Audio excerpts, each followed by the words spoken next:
आर्थिक स्थिति की समीक्षा।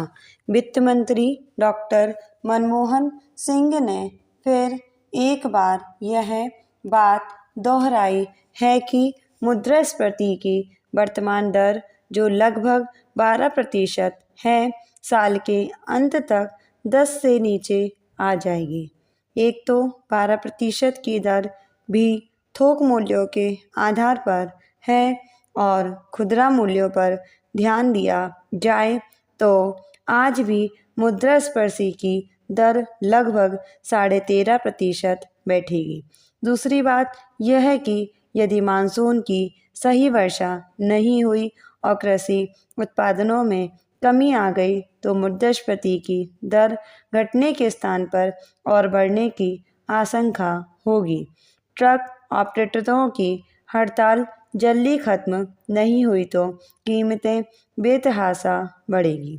इसके अलावा जुलाई से अक्टूबर तक का समय ऐसा होगा जब जमाखोरी करने वाले भी अपने प्रयास में जुट जाते हैं। इसलिए मुद्रास्फीति की दर में गिरावट कैसे होगी, यह फिलहाल समझना मुश्किल है।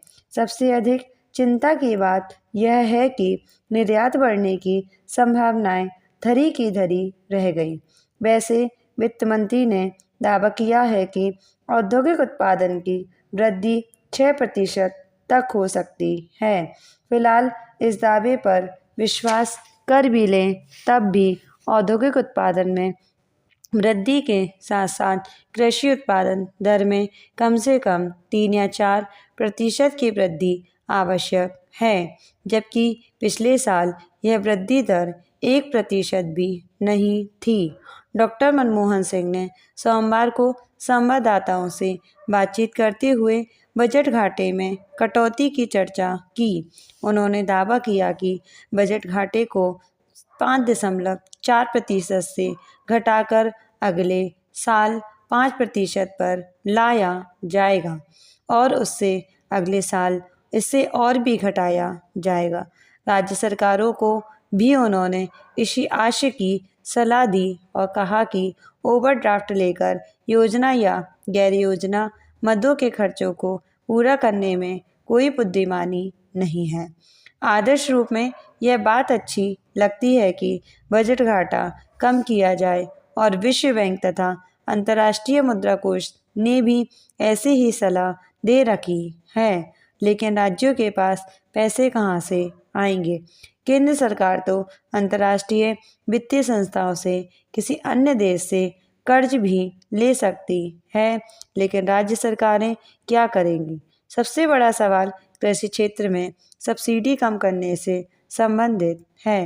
वित्त मंत्री का कहना है कि उर्वरकों पर से सब्सिडी हटाना जरूरी है। इस पर एक समिति विचार भी कर रही है। हमारी राष्ट्रीय आय में कृषि आय का योगदान लगभग 34% है। देश की आबादी का 70% कृषि कार्यों में लगा हुआ है। इन 70% में भी संपन्न किसान 15 से 20% है। बाकी सभी सीमांत या लघु जोत वाले किसान हैं। उर्वरकों पर से पूरी तरह सब्सिडी हटाने का अर्थ होगा कि छोटे किसान बुरी तरह प्रभावित होंगे और कृषि आय पर विपरीत असर पड़ेगा। कुल मिलाकर यह अर्थव्यवस्था के लिए ही नुकसानदेह साबित होगा।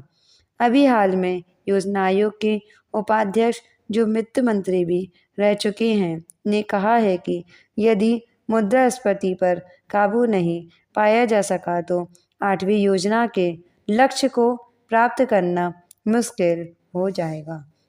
यह मात्र स्पष्ट बाध्यता नहीं है, बल्कि एक चेतावनी भी है कि हमें खुश फहमियों में जीने की बजाय ठोस वास्तविकता को समझना चाहिए। डॉक्टर मनमोहन सिंह कई बार जिक्र कर चुके हैं कि विदेशी मुद्रा की स्थिति संतोषजनक है। असलियत यह है कि आज भी यह 6,000 करोड़ डालकर तक सीमित है और यदि पिछले साल के स्तर पर आयात होने लगा तो विदेशी मुद्रा का यह भंडार अपर्याप्त सिद्ध होगा। यह भी ध्यान रखना चाहिए कि यह भंडार कोई निर्यात की अच्छी खासी कमाई से नहीं बढ़ा है, बल्कि अन्य स्रोतों से बढ़ा है। रुपए की आंशिक परिवर्तनता का भी आंशिक योगदान मानना चाहिए, परंतु शेयर घोटालों से अर्थव्यवस्था को जो धक्का लगा है उसे नज़रअंदाज नहीं किया जा सकता। एक बात बिल्कुल स्पष्ट होनी चाहिए कि औद्योगिक उत्पादन की विकास दर के बारे में हमने जो लक्ष्य रखा है उसे पूरा करने योग्य वातावरण नहीं दिख रहा, परंतु हमें किसी भी हालत में कृषि की उपेक्षा करने का खतरा मोल नहीं लेना चाहिए। कृत्रिम रूप से बजट घाटा में कमी दिखाने से कोई ठोस लाभ नहीं मिलता। जरूरत यह है कि कृषि क्षेत्र के उत्पादन को ज़्यादा बढ़ाने पर ध्यान दिया जाए। इसी से निर्यात संवर्धन में भी सफलता मिल सकती है। इसके साथ ही औद्योगिक उत्पादन में वृद्धि का उपयुक्त वातावरण भी तैयार किया जाए। चालू वित्त वर्ष की एक तिमाही की जो उपलब्धियां हैं या कमियां हैं या उन पर यथार्थवादी दृष्टिकोण से विचार किया जाए।